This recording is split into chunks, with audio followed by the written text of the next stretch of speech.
What's up, everybody? Welcome to this week's episode of the Well Man's Podcast. My name is Brian Brosey. I'm joined by my friend and co-host Keoni Tita. Keoni, how are you today? Doing wonderful. Thanks everybody for tuning in to us once again. I think this episode, we kind of wanted to follow up on a couple episodes we had on prostate cancer, specifically talk about PSA, which stands for Prostate-Specific Antigen. And that name is a little bit of a misnomer because it's saying it's specific to the prostate, but actually this antigen, which is really a type of protein, is not specific to the prostate. And let me give you a little bit of background. It's very interesting what this does. A lot of people may not know this, but prostate-specific antigen is something that helps liquefy semen in the ejaculate. So therefore, semen or sperm can swim more freely, and get to the egg, right? And what's really interesting about this is prostate-specific antigen is also produced in female ejaculate for the same reason. So it helps break down semen to help, just liquefies it, help the sperm get to its target. Thus, man or woman, you can listen to the Well Man's Podcast. That's right, exactly right. Yes, yes. It's also found in other tissues. So it is found a little bit in salivary gland tissue. It's found in breast tissue. It's found in the endometrium. It's found in a little bit of breast milk. It's also found in amniotic fluid. So it is a misnomer, prostate-specific antigen, saying it comes from the prostate. But most people know it as being a male thing. Most people know it as being something that your doctor will test for if you're a man to see if you have a condition with the prostate, specifically prostate cancer. However, PSA levels can be elevated for many reasons. One of them could be just ejaculation. Ejaculation can elevate it. And again, we're testing it not in the semen. This is tested in the serum, right? So we get some of this prostate-specific antigen going from, into the serum, and we pick it up there. This is what your doctors are testing for. But getting back to what I was saying, like a blood draw. Yeah, it's a blood draw, right? But get back to what I was saying is there are other conditions that can elevate it. And for men, this can be benign prostate hyperplasia, right, which is BPH. It can be an infection of the prostate, like prostatitis. It can be trauma, maybe somebody, a cyclist. Again, it could be ejaculation. It could be, any type of trauma to the area or infections in the area can raise it. So I wanted to bring that up because this is why it's certainly not diagnostic of prostate cancer. And since 2008, a lot of doctors aren't running it anymore. And the main reason being is because they're not seeing a whole lot of evidence for it helping in the diagnosis of prostate cancer. And just in general, we'll go into a little bit more detail here. But the reason why is because most men, I think that I've heard like 1 in 2 men will have some type of condition or prostate cancer the older they get. So age is the main risk factor for prostate cancer. And a lot of that prostate cancer is not very aggressive. It's slow growing. Most men with prostate cancer will die before the prostate cancer even metastasize or leaves the prostate. So if you're using PSA as kind of a diagnostic tool for prostate, for prostate cancer, it really can lead to invasive type of diagnostic procedures, for example, like prostate biopsy, that can have some serious consequences to it, which can lead to infection, can lead to treatment that can cause erectile dysfunction, can can cause incontinence. I mean, there's a number of things. And what you're doing, think about what you're doing with a biopsy. You're doing basically a hole punch into the gland, and you have to do a number of these. And there's a lot of nervous tissue and vascular tissue around that. And a lot of times you're going through the perineum, but you also can go through the rectum to get these punch biopsies. So it's opening you up to a lot of different complications, both with the biopsy and then also with subsequent treatment. So that's why it's not being used a whole lot, but that does not mean that it's not useful either.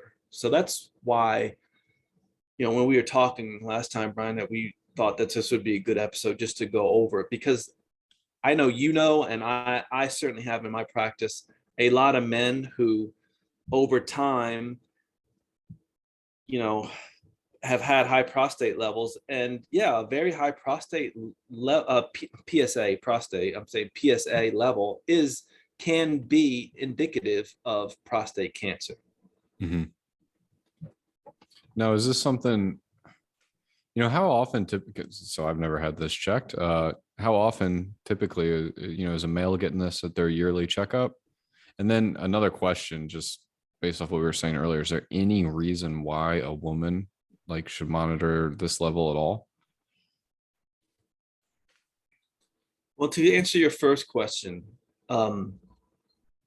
most doctors are not running PSA now, although let me go back here. I think in 1994, the FDA approved the PSA level to be used in conjunction with a DRE, a digital rectal exam, to aid in the detection of prostate cancer. And that was for men 50 years or older. And they did that all the way up until about 2008. And then many, and then from that point on, the evidence was starting to come in that it wasn't really that useful for diagnosing. Mm-hmm. And it seems like there's a shift from that to maybe if you have prostate cancer, you go through treatments, get radiation, chemo, or whatever, and then you can use PSA as a level to see if you get an elevation after treatment, because usually treatment will bring it down, and so you can monitor the progression of the cancer with the PSA level there. And the true diagnosis for prostate cancer would be the tissue biopsy that you were talking about before. Is that correct? Yes, That's get the tissue biopsy. The pathologist looks at it and makes a determination whether it's prostate cancer. So that's the gold standard diagnosis of it. And unfortunately, you can't diagnose. There are imaging, right? So you can't diagnose off an ultrasound. You can't diagnose off of a MRI, although both of those can help with guiding the treatment and also the biopsy. Yeah. Right. The other thing about the prostate is like a golf ball sized gland that's basically round, right? So when you're doing a DRE, which it can be helpful in diagnosing or making a determination of prostate cancer, but you only have a small area that you can actually palpate there, right? Mm-hmm. So that's another thing, right? That's why when you do a prostate biopsy, you have to try to get each quadrant or section of it, which can lead to issues, a lot of disruption, the complications. A lot of disruption. But I think right now what they're really looking at is you take it in terms of each individual, right? So you look at the history of the person. So is there a first degree relative that has prostate cancer? I'm talking about your father or your brother. And if so, then you may really want to consider getting a PSA earlier than 50, maybe 40 periodically, and just seeing and getting a baseline.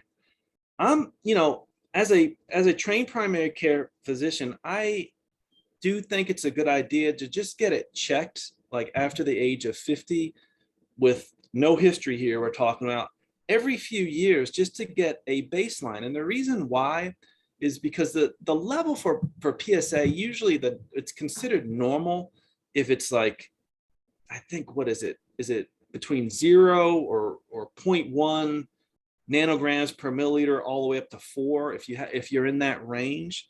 So if you do it every few years or every 3 years, periodically ask your doctor, you can just get a trend. So I think the trend may be more important than a single PSA level. So you get the trend, and then I don't know, after 3 or 4 times, and then all of a sudden it jumps up like 200 or 300 points, then that is something that you want to look at.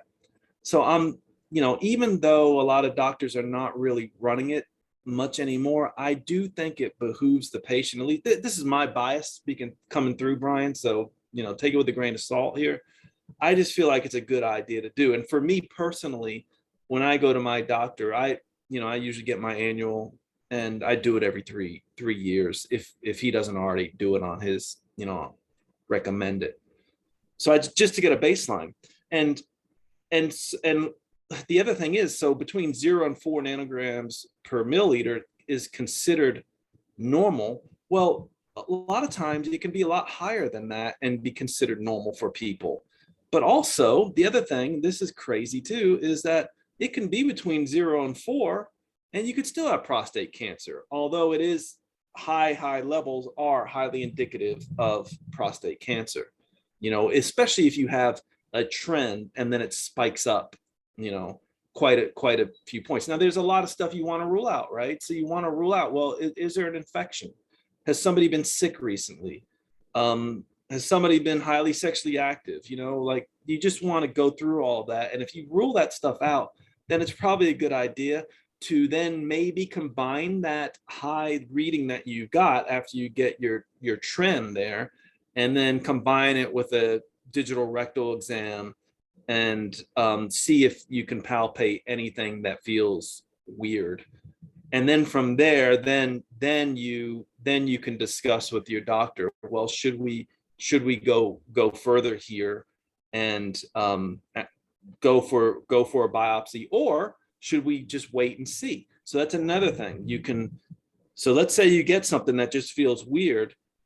A lot of prostate cancer is very slow growing. You can wait and see if that PSA comes down again. But when you get a PSA combined with a DRE that seems to be a positive result, it's, to be on the safe side, you probably want to, at least get a biopsy and see where you are. But then does that mean, let's say it comes back positive? Like, here's the thing. So now let's say it comes back positive. You get the sample gets sent off to the pathologist. Pathologist looks at it and says, okay, this is cancer. Now they can probably rank it, maybe get an idea of whether it's a slow growing or advanced cancer. But if they can't do that, then what do you, based on the data, what should the person do? Should they go in for treatment with all the complications that come with that, right? So we're talking about permanent erectile dysfunction, possibly. Well, permanent incontinence. Just to be clear, Keoni, we're talking about someone at this point who they went to their doctor, they have an elevated PSA. You're saying at this point they also had a positive DRE. They haven't had the biopsy yet, and we're trying to decide what our next steps are, correct? Right. Okay. All right. Right. Just making sure we're on the same page. Yeah, we're trying to see what our next steps are. And a perfectly legitimate next step would be do nothing, is what I'm saying, based on what we know.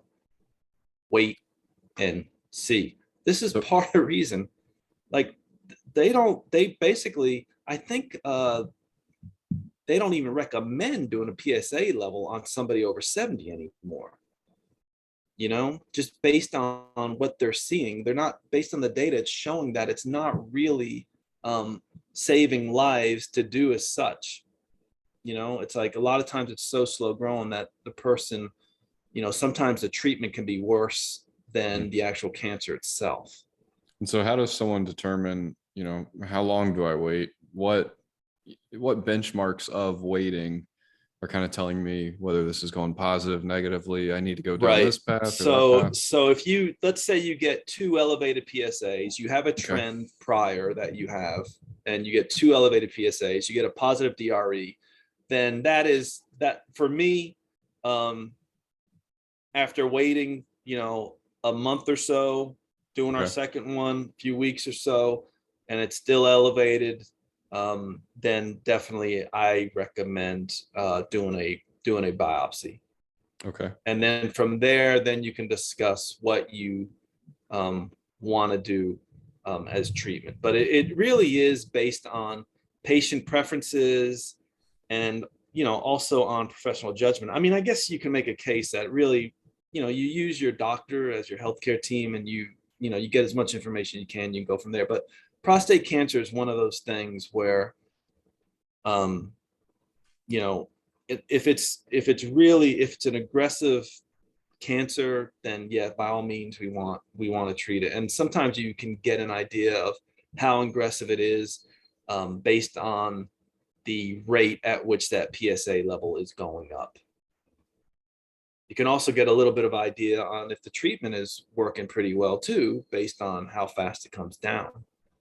Is there a rate that you feel, we talked about how with prostate cancer, it can be one of those cancers where,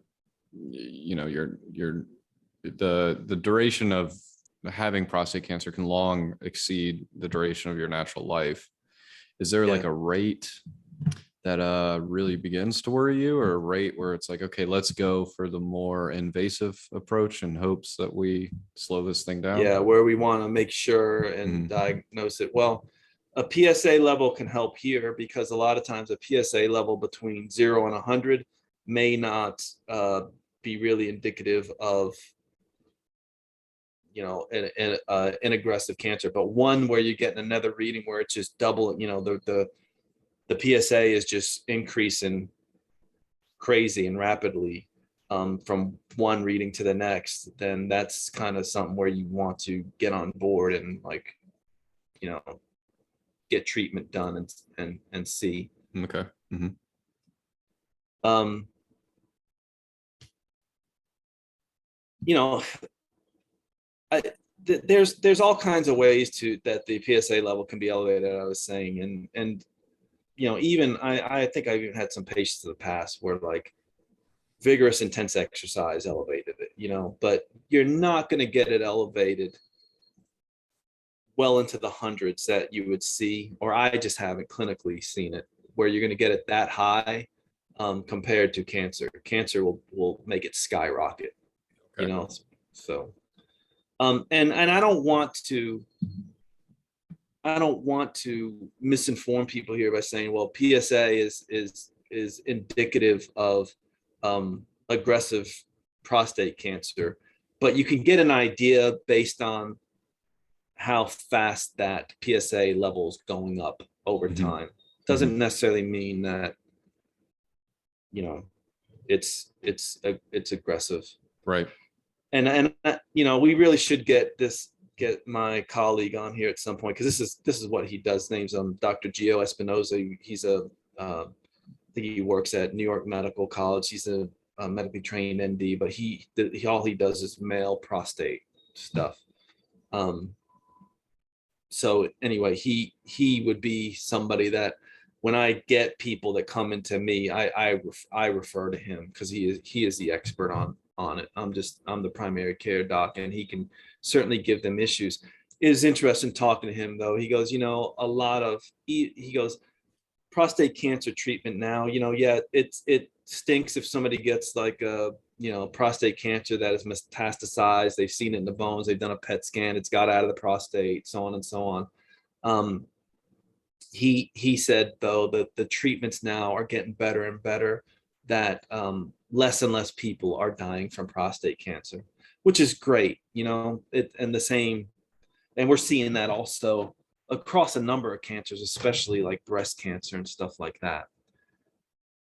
I just think it's a good idea, and maybe I'm more old school from when I, got at, because I was taught in medical school, yeah, once a man is over the age of 50, depending on the history, maybe over the age of 40, you want to do the PSA level. And I'm still kind of in that mindset. But unfortunately, I have referred patients, because I don't do primary care in North Carolina, but I refer patients to primary care docs who just don't do that, anymore, for the reasons that we've discussed. So what do they replace it with? Is it all DRE and then biopsy if necessary, or? Yeah, they're basically it's interesting. Like, I'm not even seeing that many DREs being done. So for me, I'm always of the thought, like, the more information you have, the better. And that's strictly information, so that's why I'm a proponent of PSA and, the DRE and stuff like that. But you just have to be careful with that information if you get what you think are positive results, because there are false positives that can come with both of those, and so you just don't want to do over treatment on these things and, possibly really ruin somebody's quality of life. A lot of it is weighing the advantages and disadvantages. I mean, we're talking about, urinary incontinence, increased frequency, GI incontinence, loose stools, rectal bleeding following radiation. The sexual side effects can be devastating for some people, where you completely lose loss of erections, and that could be from either surgery or radiation. And finding it, like I said, may not really give you an idea of whether it's aggressive or not aggressive. Like getting just off of one PSA and one DRE. Right. Certainly. And we're talking about, with prostate biopsies, I think I read somewhere that, or with the PSA screenings, right, only about 25% of the people who have a prostate biopsy along with PSA and all that, are found to have prostate cancer when a biopsy is done, right? So that's kind of low. I mean, you're talking about a high false positive rate, and you're doing a very invasive procedure to diagnose it. Right. There's been a lot of large trials done out there. There's one called the prostate, lung, colorectal, ovarian cancer screening trial. That in conjunction with the European randomized study of screening for prostate cancer. And then they did these a huge meta-analysis of all these randomized controlled trials comparing PSA screening and usual care in men without a diagnosed prostate cancer, and people that had prostate cancer off of those screenings. And they just found a very, very small reduction in prostate cancer mortality and prostate cancer mortality over 10 years, but not an effect that was statistically significant, right? So it's like, again, I go back to that. Are we subjecting men to too much diagnostic procedures, and then also over treating them, and then making their quality of life a lot worse, when they may have died with it and it wouldn't influence their quality of life at all? Yeah. So Keoni, I'm 87, and I just found out that my PSA is elevated, and they're a little nervous about it. And they're telling me, maybe I should go in for a biopsy. I'm scared of all these things you're talking about, or possibilities of what could happen just from this type of invasive procedure. In short, I know that's obviously a pretty brief summary, and you're not diagnosing or suggesting anything specific to anyone, but you would suggest, hey, let's monitor this PSA for the next month, 2 months, check the levels. Are they trending upward, downward? Yeah, it depends. Okay, so it's a great question, and just take an age out of it for a second. But if that level is like really high, no matter the age, right, is very high, and we ruled out everything, and the person doesn't, I explained to them, the biopsy, the DRE, possible treatments, and what the treatments entail, side effects and all that. And they're like, well, let's just wait and see. And I'm like, okay, well, we can certainly do that.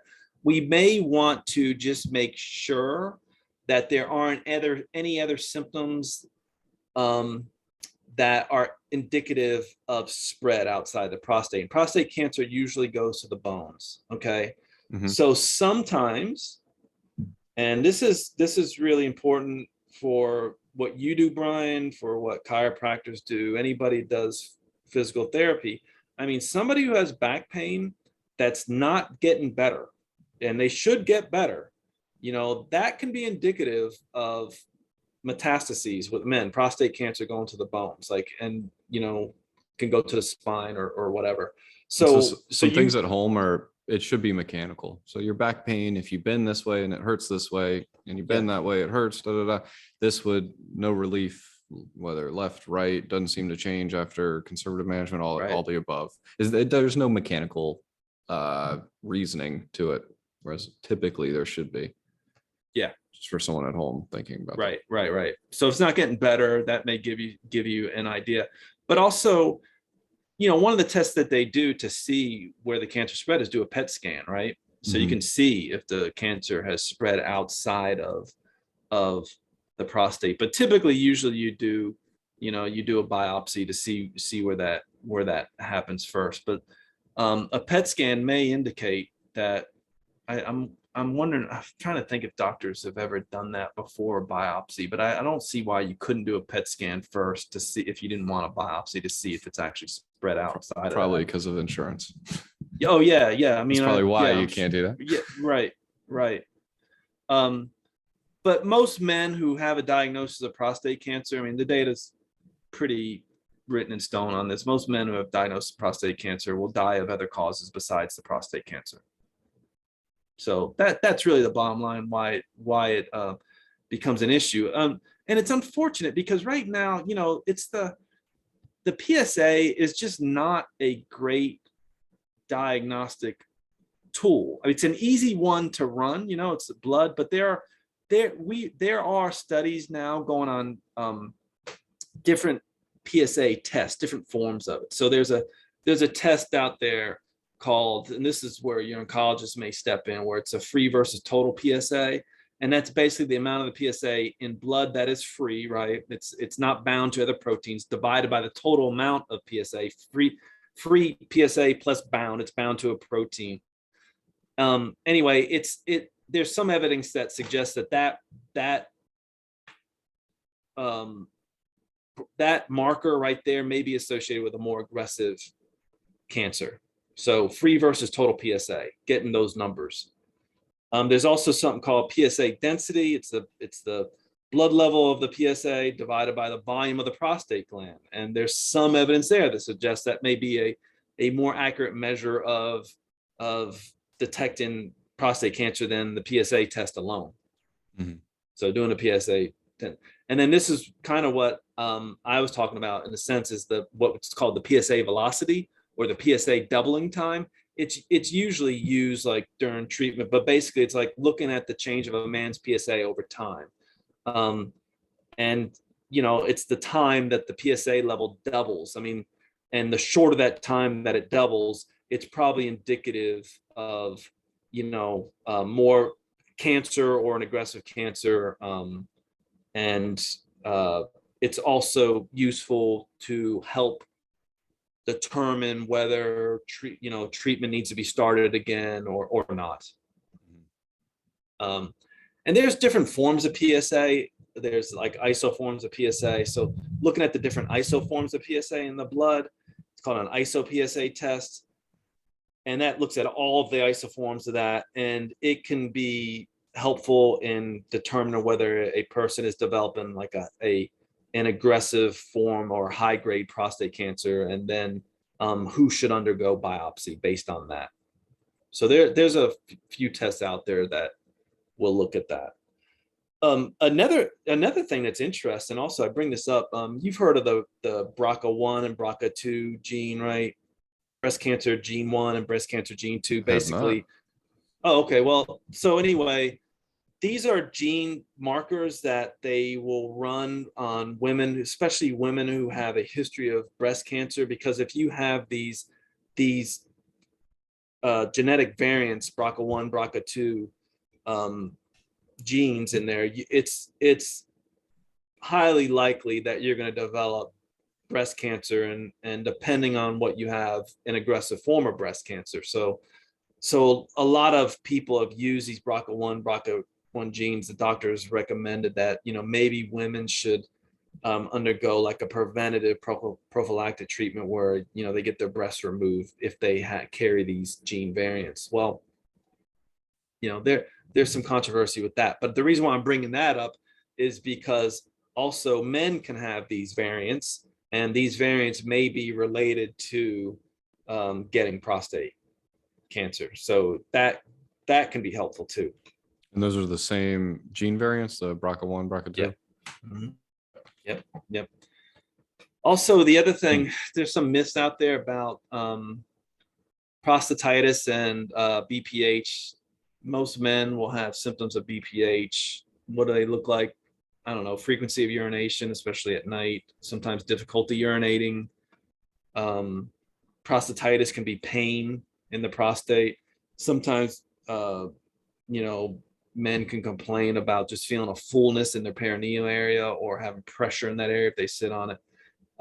Those things, there were some studies, I think, that came out a while back that said they may be related to future prostate cancer risk, but many other studies said no, that's not necessarily true. So I just want to put that out there. So men don't have to worry about that. Most men will experience something like that, in their lifetime. But I think those are the questions we want to go over, right? Any reason why a woman should get her PSA measured or monitored? That you know of. I'm sure we're gonna be wrong in about 150 years. I don't know, to be honest with you. I mean, if you think about what PSA does, like what we know it does, I'm sure it has plenty of other things it does in the body, but the one thing we do know is it helps, decoagulate semen to help, motility, sperm motility. And so maybe it could have a use for both men and women, because women also have PSA in the female ejaculate. Maybe it can be used for women having fertility issues. I'm not sure if they run that or not. I don't think I've ever seen a PSA run on a woman in my, and I deal with a lot of fertility, but for fertility issues with traditional Chinese medicine and acupuncture. But I just never seen that run. I'm not sure. And then the other thing I'm thinking also, Brian, is I think PSA levels in women can be elevated with different types of reproductive cancers, like endometrial cancer, breast cancer, and things like that. So maybe it can help to monitor treatment and be diagnostic there. But in a similar way. I can't think of. Yeah, we need to get Dr. Gio Espinosa on here at some point. He's been on. Yeah. Actually, hold on. No, he hasn't been on, has he? I think so. Let me actually hold on. Let me make sure I'm getting his name right, because I may be off here. Esposito, I believe. Let's see. But I think that was it as far as the podcast goes. Oh, no. So Brian, I'm talking about, his name is Dr. Gio Espinosa. He's a friend of mine. And Dr. Esposito, that's why I'm getting confused. They actually work together. So Ralph Esposito, they actually work together. We had Dr. Ralph Esposito on here who did talk a little bit about this, but the expert in the MD world is Dr. Gio Espinosa, and he has a wonderful website. He has a wonderful podcast. It's all things male, cancer treatment, prostate, sexual function, all that. So he's really good. So I'm glad you brought that up, because I was getting confused too. I was like, wait a second, am I saying his name wrong? But yeah, Dr. Gio Espinosa and then Dr. Ralph Esposito, both actually work together So they would both be two good resources. And we've had Dr. Esposito on here and at least once, maybe twice. Yeah, for sure once.